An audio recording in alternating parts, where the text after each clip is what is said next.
The measure of whether this conversation is successful is not how much you persuade the other person. It's a 3 to 5% shift. That is not a huge shift. In politics, it's enormous. But again, the goal of a conversation is not to convince the other person they are wrong and you are right. The goal of a conversation is to understand the other person better, to have some type of connection with them, even if that doesn't transcend to changing their mind.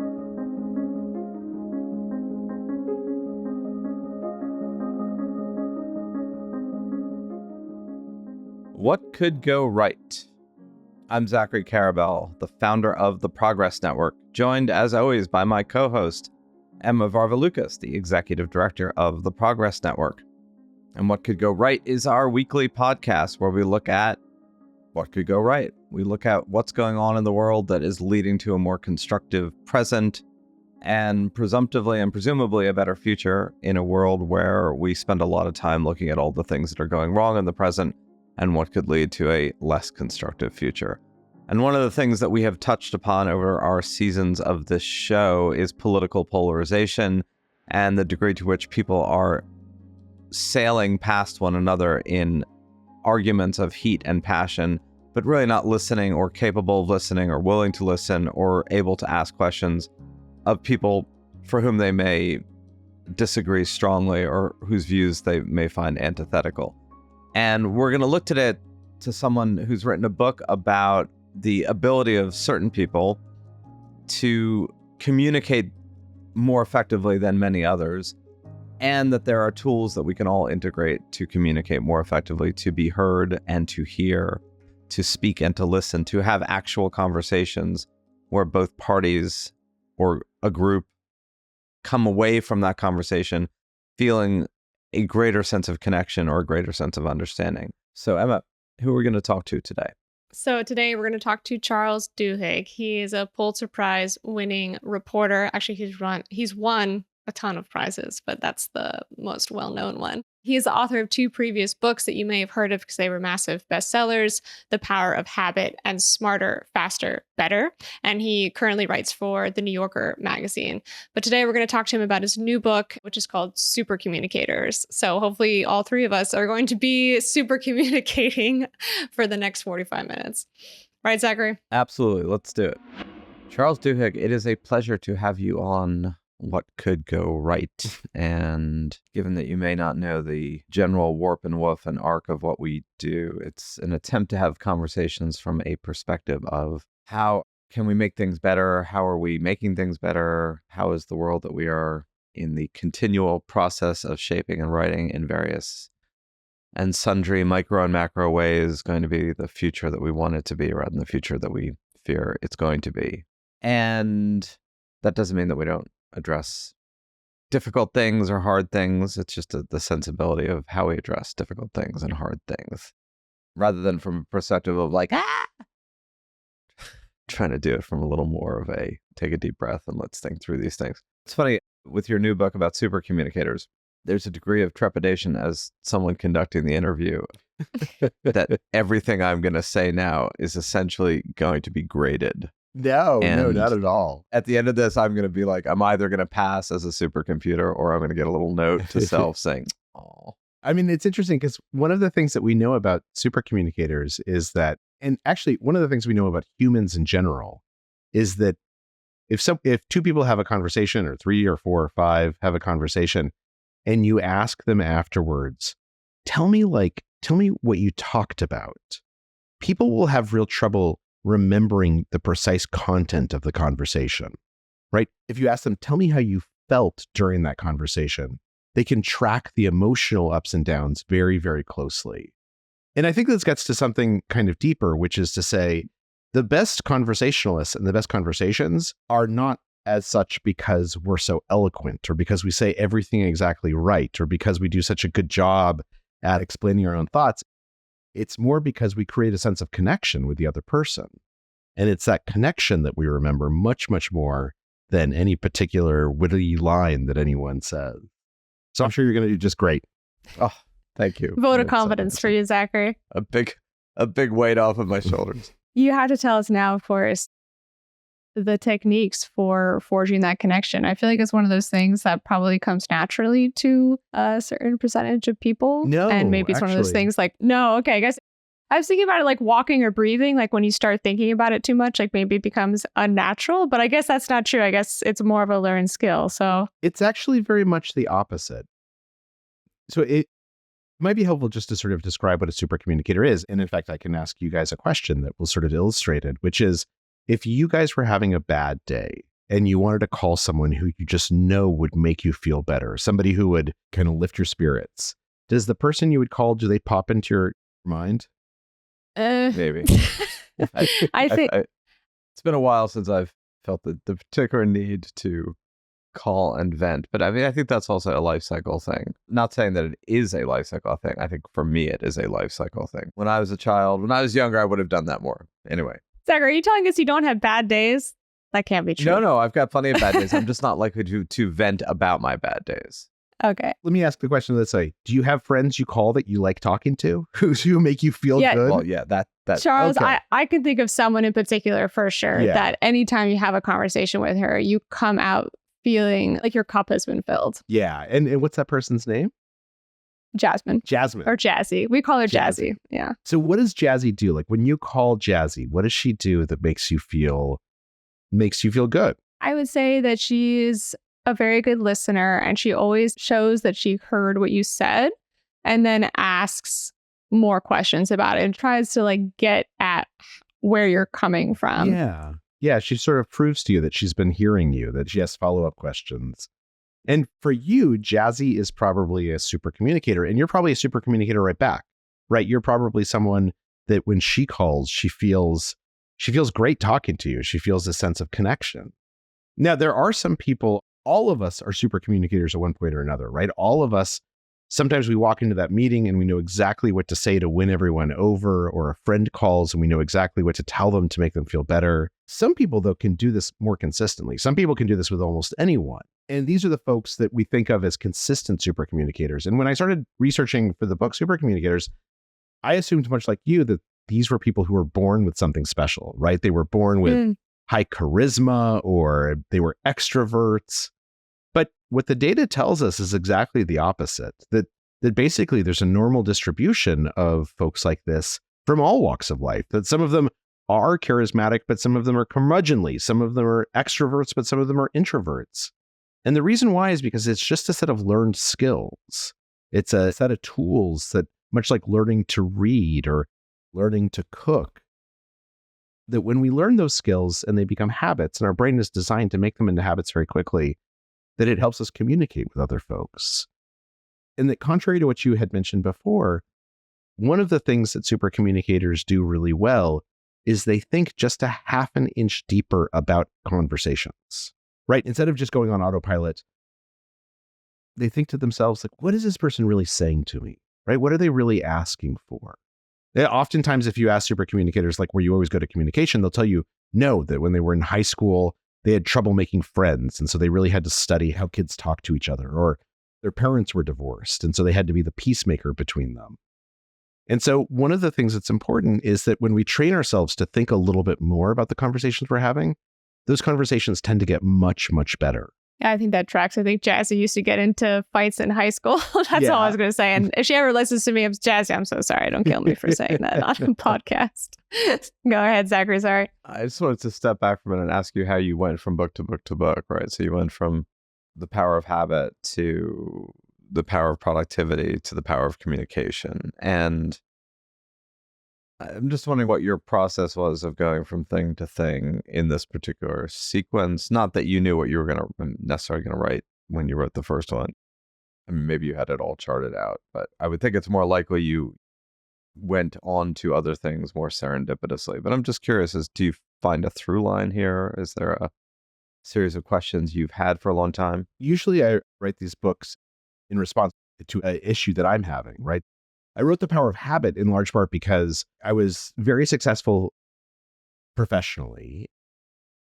But at the same time, I kept on having trouble making myself do the things that I felt like I should be doing, like eating more healthily or exercising in the morning.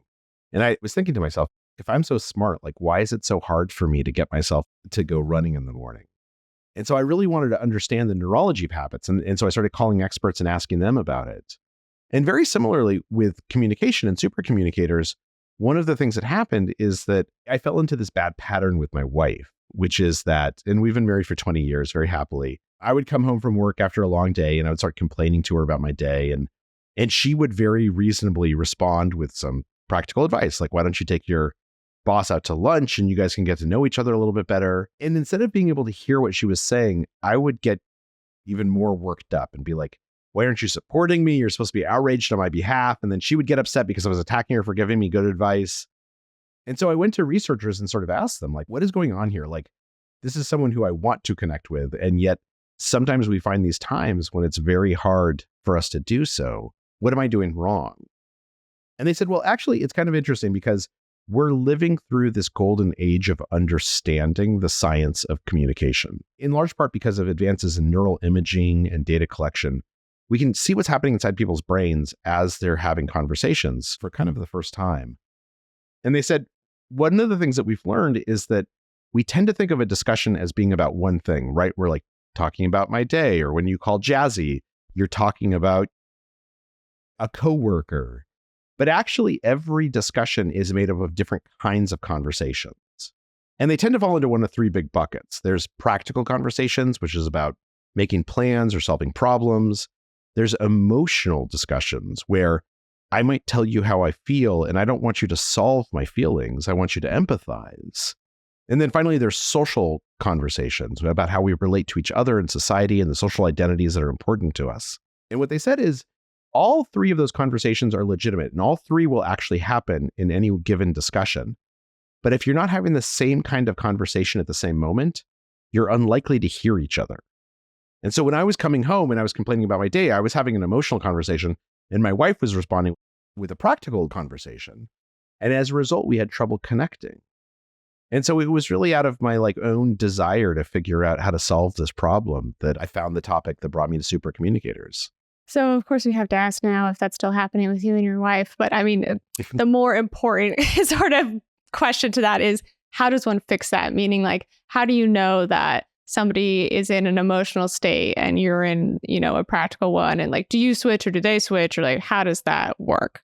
Yeah, well, so the answer is no, it doesn't really happen anymore because we ask each other questions. And questions tend to be really important. In fact, we know that supercommunicators, consistent supercommunicators, they ask 10 to 20 times as many questions as the average person.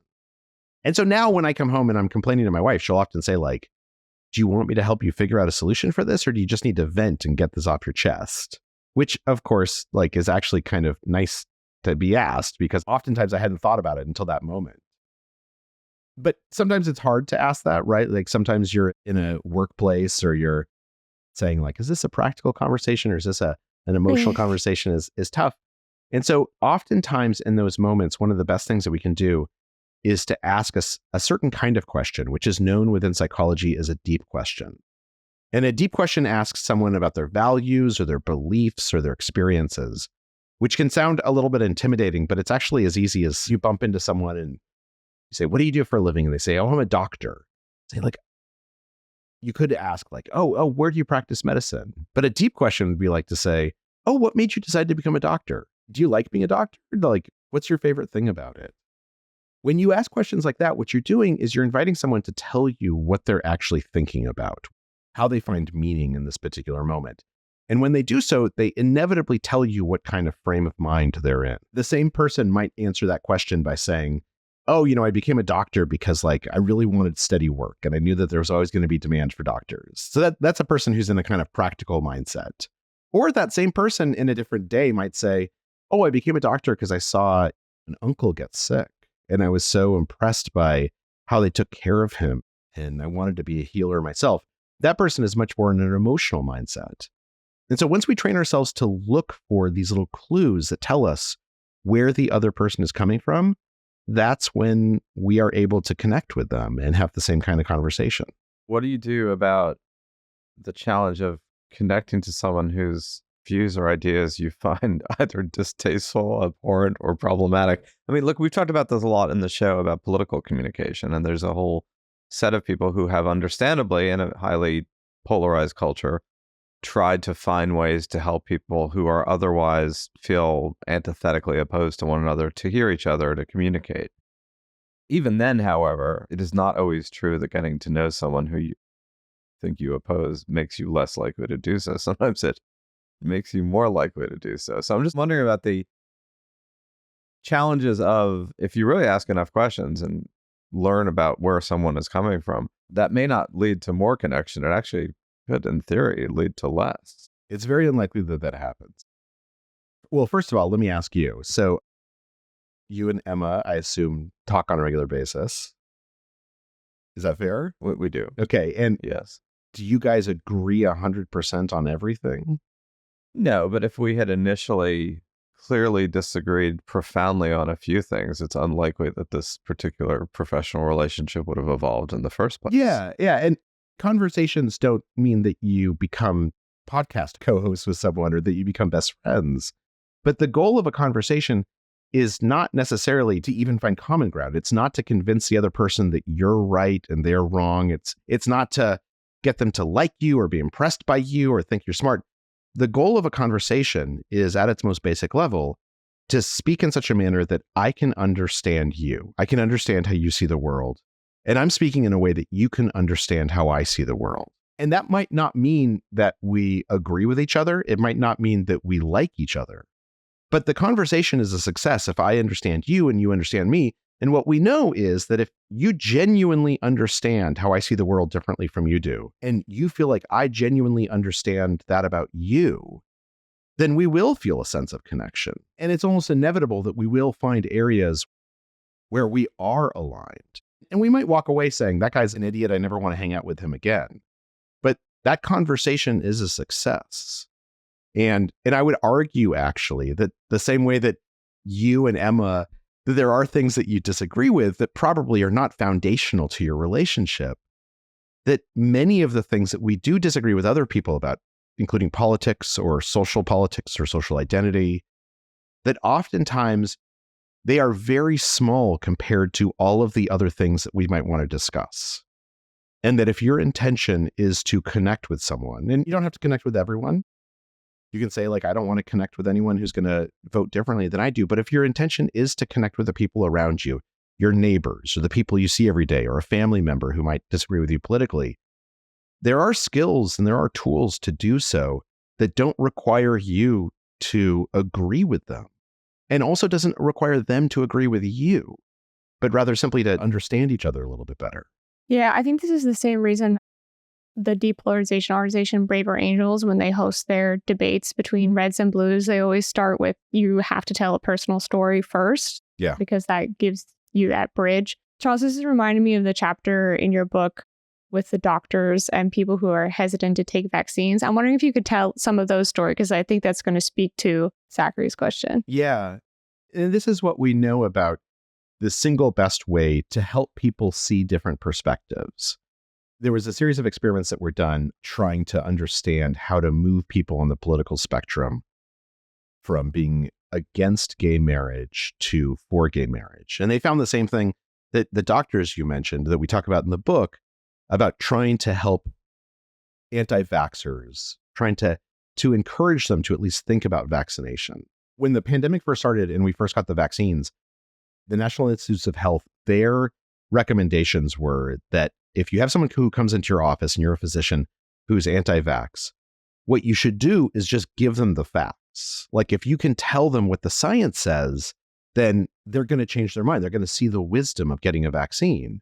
And every single doctor who actually worked with patients said that's the worst advice possible. Like, these are not people who are making this choice out of ignorance. They have spent hours and hours and hours researching online. They have a dozen reasons to be against the vaccine. And so eventually NIH, with guidance from these physicians, changed their recommendations and said, okay, what you should do is this thing called motivational interviewing. And this is what's worked in a political setting also. Ask them to tell you personal stories about how they see this issue and simply listen. And ask follow-up questions. Do not try and convince them of anything else. Do not do anything besides try to understand how they see the world, particularly rooted in their personal experience, because we're all experts on ourselves. And then, if you'd like to, tell a personal story about yourself and go ahead and say, this is a personal story. I'm not talking about studies. I'm just talking about myself. And in fact, in the book, we talk about this one woman, Dr. Chamay, who works in Oregon, and a patient comes in and he says, I don't want to get the vaccine because I'm very religious and I wash my hands and I wear the mask and I think God will take care of me. If God wants me to be healthy, I will be healthy. And she asks him a couple questions and she says, oh my gosh, it's so impressive how personal your relationship with God is. And then she says, sometimes as a physician, I'm very thankful because God helped us find these vaccines. And this is just talking for me. One of the things that's been hard for me is that sometimes I know that you're a grandfather, that you have grandkids, and I'm sure you love your grandkids the same way I love my kids and you worry about them. Sometimes kids come in and they're already sick and they ask for help. They ask for the vaccine and it's too late for me to give it to them. But thank you so much for coming in today. I feel like I learned so much about you. And then she leaves the room. And 5 minutes later, that guy asks for a vaccine. And the same thing happens with political conversations. There was a series of experiments that were done in California where they were trying to move people's opinions on gay marriage. And they went into Republican areas and they talked to people who were opposed to gay marriage. And instead of trying to make a plea to them, instead of trying to make it the case for gay marriage, the pollster simply asked them how they felt about this issue, if they knew anyone who was gay, how they felt about marriage, like why marriage was important to them. And then they would engage in things such as like proving that they're listening. They would ask deep questions. They would prove that they're listening through a technique known as looping for understanding that we can talk about. And what they found was that once people felt like they had been listened to, when the pollster would then say, I hear what you're saying about marriage, right? Like, I think that marriage is this sanctified relationship between people. And actually, I myself, I am gay and I want to have that sanctified relationship with my husband. I want this to be something that we can pledge ourselves to each other for the rest of our lives. It's at that moment that people became more understanding and also malleable in their political holdings. We actually saw a 3 to 5% shift in the political opinion among that group, which is in politics is like off the charts. I wonder if that goes the other way to issues that for the group that may have been advocating gay marriage would probably have a harder time seeing, like, what if a group of very staunch Second Amendment absolutists, and I say absolutists in a neutral way, meaning someone who really believes that the Second Amendment should extend to almost no government oversight and or regulation of the right to bear arms in whatever form that you choose. Could you imagine a similar scenario where a group animated by that as a strong both moral principle and constitutional right sways a group who believes that there should be far more regulation? There's actually a chapter in the book about precisely that, about an experiment that was done that brought together... I apologize for having missed that chapter. Yeah, an experiment that brought together gun rights advocates and gun control activists. And again, what they found was the measure of whether this conversation is successful is not how much you persuade the other person. Even in the case that I just mentioned with gay marriage, it's a 3 to 5% shift. That is not a huge shift. In politics, it's enormous. But that means that for every 100 people that they spoke to, 3, maybe 5 of them changed their mind a little bit. But again, the goal of a conversation is not to convince the other person they are wrong and you are right. The goal of a conversation is to understand the other person better, to have some type of connection with them, even if that doesn't transcend to changing their mind. And I guarantee you, having had these conversations myself with Second Amendment activists, you walk away from them not necessarily thinking like, oh, we should, have no regulations on guns, but thinking like, I understand why this person is so passionate about guns. I grew up in Albuquerque, New Mexico. The people I grew up around, guns were integral to their relationship with their father. I have a number of relatives who go deer hunting every single year. And this is one of the most important moments in their year is to go deer hunting. And they feel strongly about their right to own rifles that allow them to do that. And that doesn't mean that I think that they should be unregulated. It doesn't mean that I agree with them or that I vote the same way they do. but it does mean that I understand why they feel the way they do. And when you understand how someone sees the world, it's harder to demonize their perspectives and force them into a caricature. They become a lot more rational in your mind. Yeah. Yeah. So I want to looping back for understanding. I actually have a bone to pick with it, but first, can you explain what it is? And I know you've done it to me at least once in this conversation. Yeah, I apologize. It's almost so automatic because it sort of just becomes a habit. So looping for understanding is this technique for showing that you're listening to someone. And it's particularly important in conflict conversations. When we do disagree with each other, one of the things that tends to make those conversations go poorly is that oftentimes in the back of our brain, we suspect you are not listening to me, but you're just waiting your turn to speak. And you suspect the same thing. And so looping for understanding is a way of proving I'm actually listening to you. And it has 3 steps. There's this first step, which is you ask a question, preferably a deep question. The second step is repeat back what you heard the person say in your own words, or ask a follow-up question that shows that you've been paying close attention. And then thirdly, and this is the one that people tend to forget that's most important, ask if you got it right. Because in doing so, you're actually validating whether, in fact, you heard the person accurately, and sometimes we don't. But you're also asking for their permission to acknowledge that you've been listening. And what happens is that when we loop in a conversation, what we find is that the other person becomes much more willing to listen to us. There's an almost innate sense of reciprocal authenticity that pushes us to listen. But Emma, tell me your bone to pick. I'm interested. Going back to the time that I was training to be a hospice volunteer, they taught us a slightly more simplified version that when you are talking to people who are on hospice, you're supposed to completely give them the floor. So you're not supposed to share your own personal experiences at all. You're supposed to essentially repeat back what they said in order to validate their experience, which I think is totally fine in that context. The thing is, when I've interacted with people, my social circles and friends that also know this technique, it sometimes feels fake. Like it doesn't feel like it's coming from an authentic place. Sometimes it feels someone repeats what I've said. And I'm like, yeah, that's what I just said. Thank you for repeating that back to me.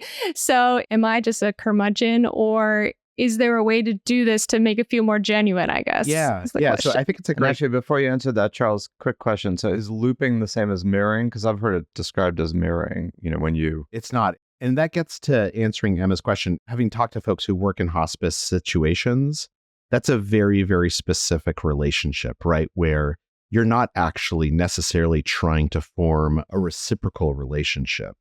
You are there to serve the needs of someone who is close to death. So it has its own sort of set of mores and rules. But when it comes to other situations, right, where you're exactly right.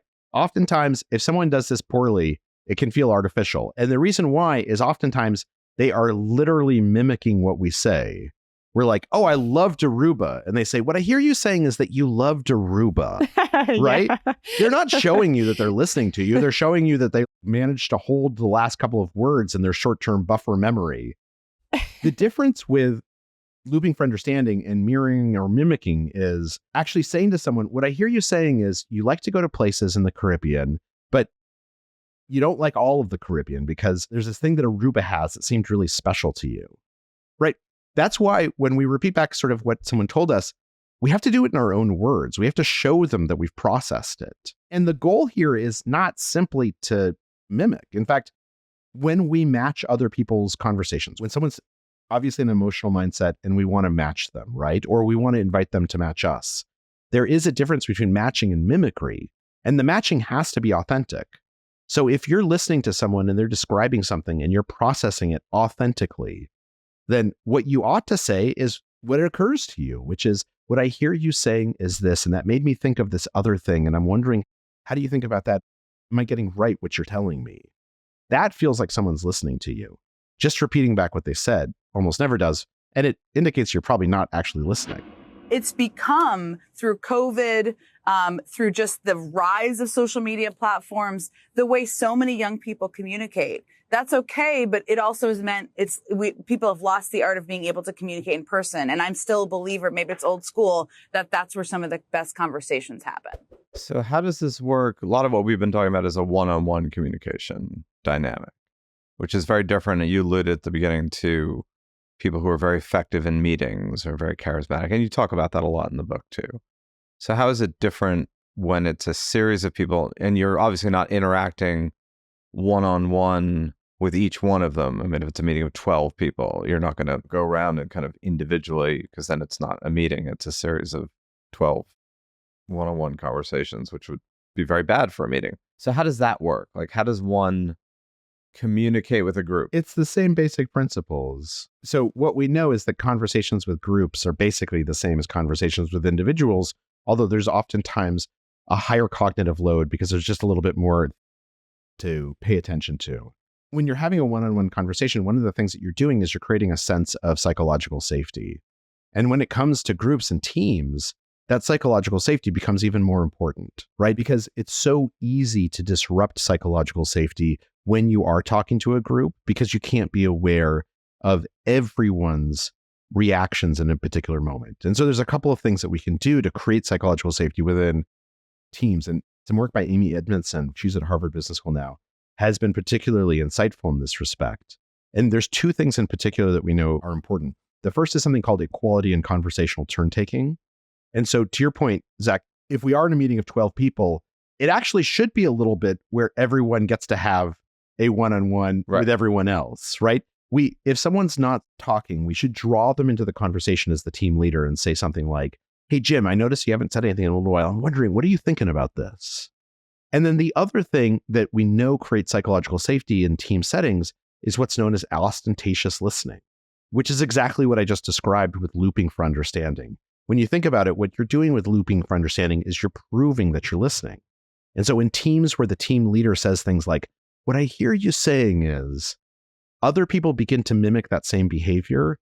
And when people both have the freedom to speak and feel like others are listening to their words, it makes it more likely that they will speak up and that they'll feel a connection to the other people in the room. Charles, I wanted to ask you about finding the balance. You know, there's a lot in your book about making sure that you relate to people by sharing your own experiences. And that was interesting for me personally to read, in part because I'm a journalist. I do have a propensity to just like, let's interview this person, you know, and forget that I probably should share my own stuff. But part of why I do that is because I don't want to dominate a conversation. In particular, someone sharing something, you know, sensitive or tough. So how do you go about that? Is it like, should it be like a 50-50 or how do you learn that particular skill? Well, I think that rather than looking for a particular ratio, I think the thing is, how do we show that we want to connect with the other person? So there's definitely a difference between interviewing someone and having a conversation with them.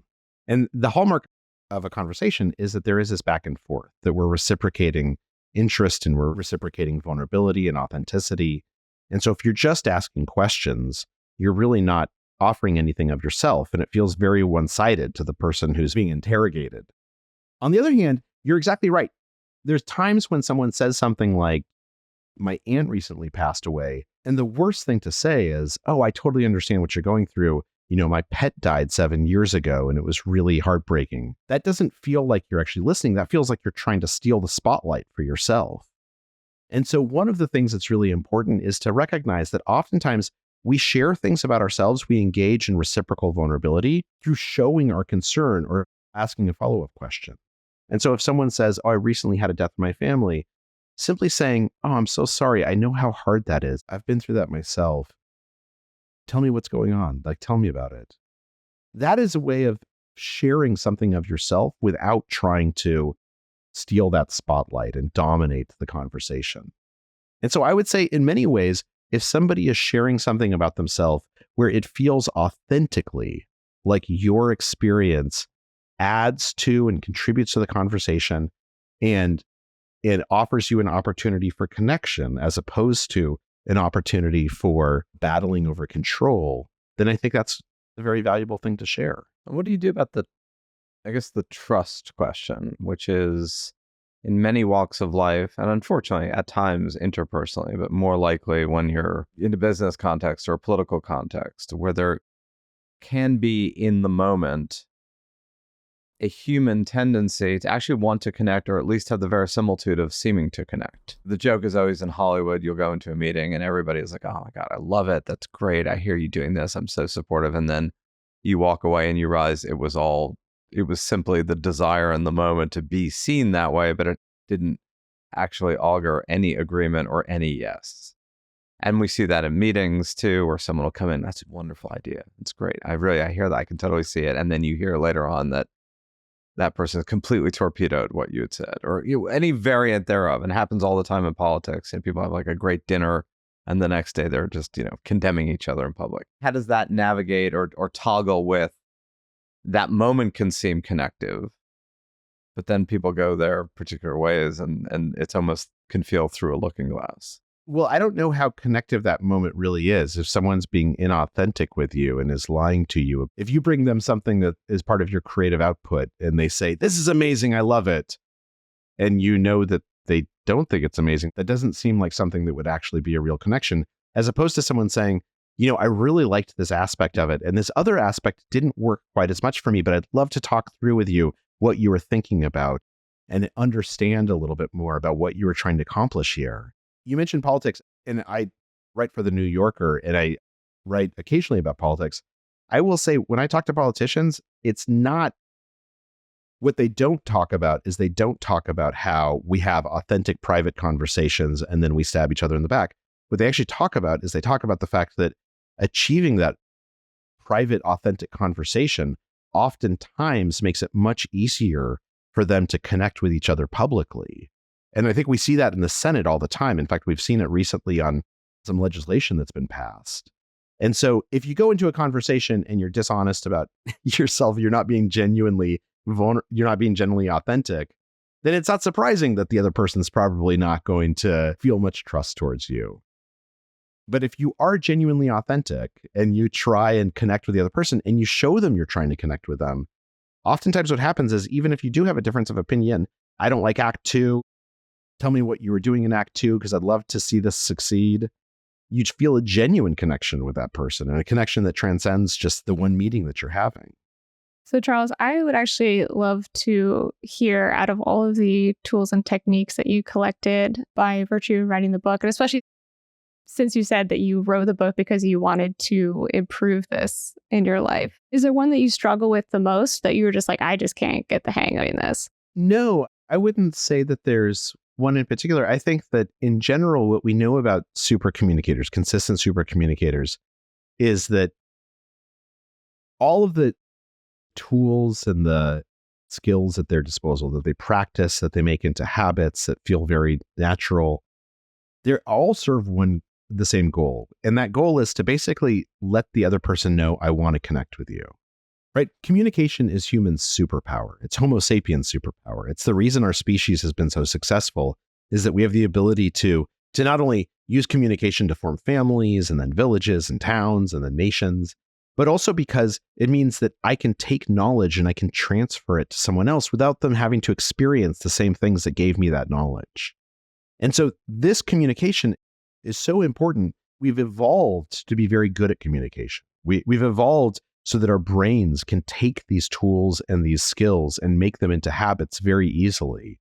And as a result, when we practice them, they tend to become more and more natural. And practice is really important. It's an important part of any kind of skill that we want to develop, including conversation. And so what I've found is that the most powerful thing, and the thing that all these skills do, is it sends a message to the other person that you want to connect with them. And it gives you the ability to do so, because it's that wanting to connect, that thinking a little bit more about how to connect in the conversation you're having, that oftentimes leads us to having a more authentic connection. Where do you go from here next? Do you have some thoughts? I mean, did you know you were going to write this? You said that each of these had been, to some degree, an outgrowth of questions you were grappling with in your own career or personal life. Yeah. Has one arisen since you wrote this book that you're now thinking and chewing on as the next Duhigg opus? I'm relatively recent in the process of it. So no, I'm pretty focused on trying to figure out how to communicate to people what we know about communication. And that seems like a worthy enterprise. I mean, as you pointed out, we're living through a time of polarization. And we used to teach communication in schools, right? Like when our parents went to school, they probably took something called like home ec or interpersonal relations. And as schools became more technical, those curriculums tended to fall out of what was included in the school day. There's a cost to that because communication is simply a set of skills that people can learn and can practice. And to your point, Emma, sometimes when we first try and do something, it's a little clumsy, right? The first time we try and loop for understanding or prove to someone that we're listening to them, it can feel a little clumsy. The first time we ask a deep question, it can feel a little unnatural. And so we have to practice it. When we practice it is when it becomes more natural, when it becomes a habit. And so in general, the thing that I'm trying to focus on now is helping people understand that we can get better at communication. We can all become super communicators. People don't want to be divided from their neighbors because of the lawn signs you have for particular candidates, right? We want to be able to walk outside and talk to our neighbor and say hey, what's going on? How's work? Have just a normal relationship. And throughout history, we've been able to do that. And sometimes we've forgotten how. I do want to sort of celebrate that, particularly because in many ways, and I hear this from my sons and their experience in classrooms, at least, it's not even as if people are bad communicators. It's often that there's such concern and anxiety that there's going to be an uncomfortable argument that people become non-communicators, let alone super communicators. They're not even having fights out of the fear of... They're avoiding the discussion. And I wonder if that's how you touch upon that, which is, there has to be some willingness in aspiring to being a super communicator to be willing to go through some uncomfortable moments, right, in communication. Oh, absolutely. And in fact, we know a lot about this because there's been a number of experiments, particularly in the last 4 or 5 years, about conversations about race or social identities. And one of the things that we know is that the best thing you can do to improve that conversation is at the beginning, acknowledge that it's going to be somewhat awkward, right? Oftentimes, when a conversation about race, if you start it by saying, I want to talk about this thing, I know actually it's going to be hard to talk about, and that's okay. I'm willing to go through that awkwardness. And by the way, I might say the wrong thing, right? Sometimes getting from my brain to my lips, it sort of gets screwed up. And I ask for your forgiveness in advance. And I promise if you say the wrong thing, I will do the same thing. That when we acknowledge that a conversation might be hard, that doesn't necessarily mean that it's completely easy, but it makes it easier. And that's really important because that's what allows us to connect with each other. Well, I want to thank you for attempting to connect with us for this conversation and for having the conversation with us. You're a fascinating character, and the work you've done is a delightful mix of simultaneously quirky, but clearly touching chords that are widely shared at moments that people seem to be open to hearing. So I wish you the best with this particular endeavor, just like you've had some good traction with the past ones. I hope we all take your tools to heart and integrate them as best we can. And we will certainly try to do so, Emma and I, in our conversations. And thanks for your work, Charles. Yeah, thank you, Charles. Wonderful. Thank you so much. I really appreciate it. So that was a really fun conversation for me because I've always been sort of obsessed with wanting to give people a really good conversational experience. That's always been I hate to sound arrogant, but I hope that it's always been a natural talent of mine and something that I'd like to keep getting better at. So it's kind of fun to see the set of skills and tools that you can actually put into good use. My one question I think that remains is, what happens when you get into a conversation where you are a super communicator and the other person is a sub communicator and then you just feel like you're not connecting at all and you're doing your best to try to draw them out and they just want to, talk about the lunch that they had on Wednesday. What do we do then? Yeah, it's funny. I think I found myself more semi-curmudgeonly at times listening to Charles insofar as I'm probably a little less optimistic about the constant capacity to communicate. And I think it's always there and we should always strive for it. But I'm not as convinced that they're in the face of someone's lack of openness to connecting at all, that there's much you can do about that. And we didn't really get into that in the conversation, so I'm not sure he would agree or disagree with that. It's just that there always has to be some degree of reciprocity, even if one person is doing a better job creating that conduit or building those bridges than the other. Because there clearly are times where No matter what you're trying to do, no matter what questions you're going to ask, and no matter how much you're trying to be present, the person on the other side is not as on board for that. Again, that may be a minority of the times. And it's not a reason not to try, not to aspire, not to attempt. It's just a reflection on kind of what you're saying, Emma, that sometimes it just ain't happening. So what I'm hearing you say is, no, I really did mean when I said it in the interview. I do have some friends that do that to me, and it always feels a little bit more like corporate speak than it does like actual genuine Right. connection.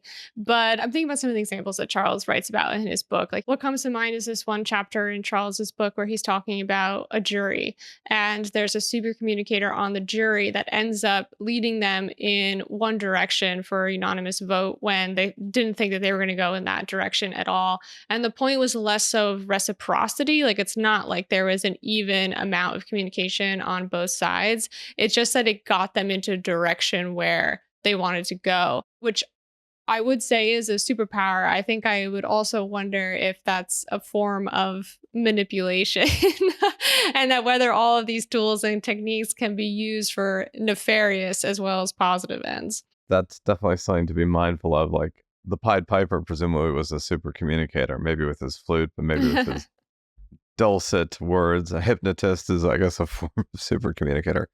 And some of the most destructive leaders in history have been able to sway people with their words. So that's clearly the case where it's a tool. It may be a tool that can be abused. It may be a tool that can be used. And that's a whole other series of conversations. It's funny, we're doing in this reaction to this conversation some of what we say we always do, which is there's always a degree of, in the face of something overwhelmingly positive, we will also ask the questions and probe. In the face of something overwhelmingly negative, we will ask the questions and probe.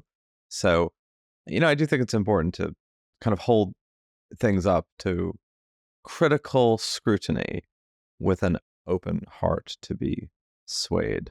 We're not dissing Duhigg. We're simply asking some of the hard questions that arise for both of us around a conversation. And I do think a lot of his work is great. And it's also fascinating to be able to touch popular chords of the moment, that kind of intuitive sense of what people are in need of and thinking about. Yeah, he has a talent for that. And yeah, I will say we are being somewhat critical, I guess, but at the end of the day, the feeling that you meet people in your life that you walk away from a conversation with that you feel really good about, like you really feel like you were seen and heard, like that is an amazing feeling. And I definitely agree with what he said that we would all be better off if more of us knew how to do that. I read this argument recently that particularly in marriage now, because the traditional roles aren't as defined, one of the reasons why people are having a hard time getting married is because that communication gap has not been filled, that it requires a higher degree of communication than it used to. And I was very sympathetic to that argument. So maybe we should go back to the home ec days, but like a home ec 2.0 communication sort Totally. of thing. Totally. Thank you for your time today. We'll be back with you next week. And thank you, Emma, as always. Thanks, everybody.